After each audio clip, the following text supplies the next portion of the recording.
नमस्कार। आप सबका स्वागत है मेरे YouTube channel study with Bhola Singh में। और हम लेकर के आए हैं आज महादेवी वर्मा जी को।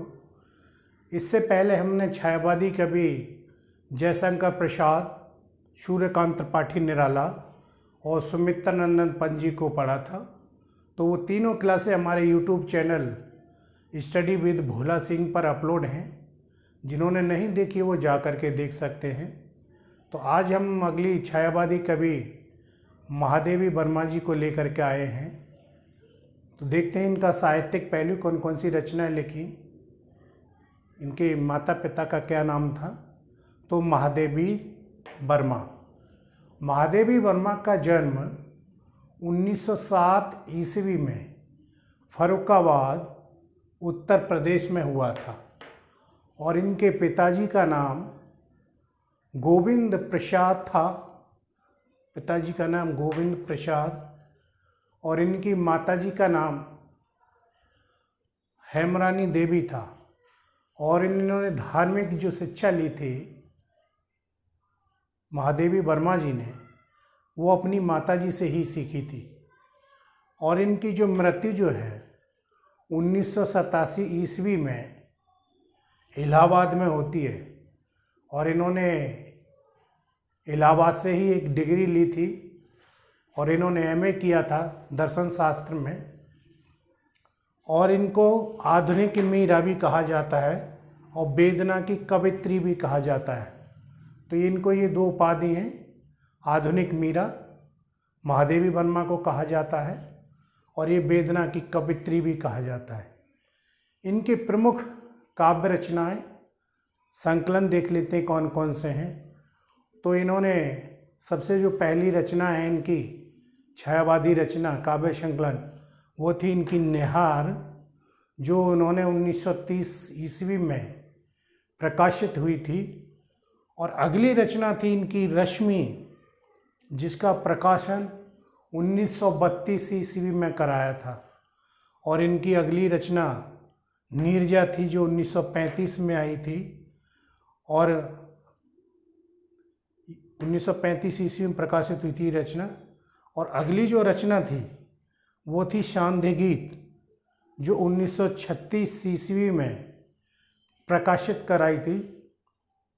और अगली जो रचना थी इनकी 5 नंबर, वो थी दीप शिखा, जो 1942 ईस्वी में आई।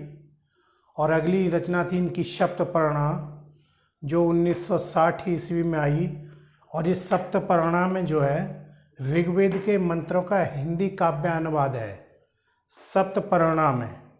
और अगली जो रचना थी इनकी थी प्रथम आयाम, जो 1984 ईस्वी में आती है। और ये ब्रजभाषा व खड़ी बोली की कविताओं का संकलन है। प्रथम आयाम 1984 ईस्वी में आई और इसमें ब्रजभाषा और खड़ी बोली की कविताओं का संकलन है। और इनका जो निहार 1930, रश्मि 1932 और नीरजा 1935 और सांध्य गीत 1936, ये इनका एक काव्य संकलन था यामा, जो 1940 ईस्वी में प्रकाशित हुआ था। तो ये चारों गीतों का संकलन यामा में है महादेवी वर्मा का, यानी कि निहार, रश्मि, नीरजा, सांध्य गीत। ये चारों गीत किस में है? यामा नाम के संकलन में, जो 1940 ईस्वी में आया था। और इसी यामा पे 1982 ईस्वी में भारतीय ज्ञानपीठ पुरस्कार और मंगला प्रसाद पारितोषिक, ये 2 पुरस्कार इस रचना को मिल रखे हैं, काव्य संकलन को, यामा को, जो 1940 ईस्वी में महादेवी वर्मा जी ने प्रकाशित कराया था। तो ये पुरस्कार ध्यान रखिए किसको मिले? यामा को, भारतीय ज्ञानपीठ पुरस्कार और मंगला प्रसाद पारितोषिक। कब मिले थे? तो 1982 ईस्वी में। किस रचना पर मिले हैं? तो यामा पर 1940 ईस्वी में। यामा है क्या? तो निहार, रश्मि, नीरजा, सांध्य गीत, इन 4 गीतों का संकलन है यामा। और जो कविताओं का संकलन है जिसमें ब्रजभाषा खड़ी बोली की कविताएं संकलित हैं, वो प्रथम आयाम है, जो 1984 ईस्वी में आता है। और महादेवी वर्मा जी को बौद्ध दर्शन से प्रभावित रहस्यवादी कवि माना जाता है। किसको? महादेवी वर्मा को। इन पर बौद्ध दर्शन का प्रभाव था महादेवी वर्मा का, इसलिए। और इनको सर्वाधिक प्रिय प्रतीक जो है इनका दीपक और बादल है। तो ये प्रतीक क्या है? तो इनको दीपक और बादल को प्रतीक मान करके इन्होंने बहुत सारी अपनी रचनाएं लिखी हैं। और इन्होंने हिंदी लेखकों की सहायता के लिए साहित्यकार संसद के नाम से एक ट्रस्ट बनाया था जो हिंदी लेखकों की मदद करेगा। किसने बनाया था? महादेवी वर्मा ने।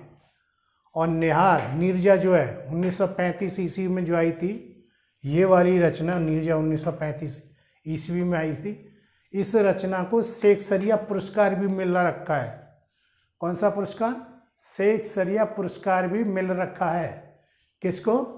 नीरजा 1935 में जो एक रचना आई थी इनकी महादेवी वर्मा की। और अगली जो रचना थी इनकी निहार, जो 1930 ईस्वी में आई थी, ये वाली पहला ही इनका काव्य संकलन था। ये पहली ही रचना है 1930 ईस्वी में। इसकी भूमिका भी लिख रखी है। किसने? तो अयोध्या सिंह उपाध्याय हरिऔध ने। कब? 1930 ईस्वी में लिखी थी इसकी भूमिका। किस रचना की भूमिका? निहार 1930 रचना की भूमिका किसने लिखी? अयोध्या सिंह उपाध्याय ने। कब लिखी? 1930 में, सन 1930 में। और इनको महादेवी वर्मा को छायावादी साहित्य की शक्ति या दुर्गा भी कहा जाता है। किसको? महादेवी वर्मा को। क्योंकि जो छायावाद के लगभग प्रमुख 4 कवि हैं, इनको कोई न कोई साहित्यिक, इनको कोई न कोई आध्यात्मिक नाम दिया गया, आपने देखा होगा। क्योंकि जयशंकर प्रसाद को क्या कहा गया? ब्रह्मा छायावाद का। और आपने सूर्यकांत त्रिपाठी निराला जी को देखा होगा, उनको छायावाद का क्या कहा गया? शिव, रुद्र। और सुमित्रा नंदन पंत को विष्णु कहा गया है। तो इनको छायावादी साहित्य की क्या कहा गया? महादेवी वर्मा को शक्ति या दुर्गा। किसको? महादेवी वर्मा को। और महादेवी वर्मा ने प्रयाग महिला विद्यापीठ की प्राचार्य भी रह चुकी हैं। ये कौन? महादेवी वर्मा को पढ़ रहे हैं हम, ध्यान रखिए। तो ये प्रयाग महिला विद्यापीठ की प्राचार्य भी रह चुकी हैं। और इनकी जो प्रथम काव्य पंक्ति है महादेवी वर्मा की, तो वो है मैं नीर भरी दुख की बदली। ये इनकी प्रथम काव्य पंक्ति है महादेवी वर्मा की। और इन्होंने चांद नामक पत्रिका का भी संपादन किया था। और ये महिला पत्रिका थी चांद, इसका इन्होंने संपादन किया था महादेवी वर्मा जी ने। और इनकी गद्य रचनाएं भी महत्वपूर्ण हैं, जिनमें देख लेते हैं कौन कौन सी वो रचनाएं हैं।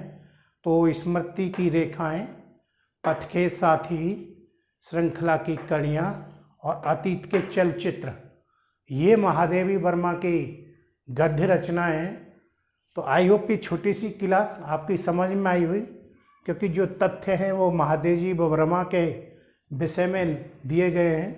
तो आई होप आपकी ये समझ में आ रहे होंगे सारे के सारे तथ्य।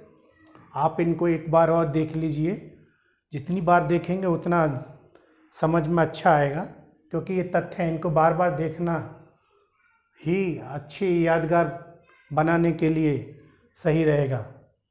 तो आई होप आपकी समझ में आया होगा। तो जिन्होंने हमारा चैनल सब्सक्राइब नहीं किया है वो जाकर हमारे चैनल को सब्सक्राइब कर सकते हैं। हमारे चैनल का नाम है स्टडी विद भोला सिंह। तो अगली क्लास जल्दी लेकर के मिलते हैं, तब तक के लिए नमस्कार।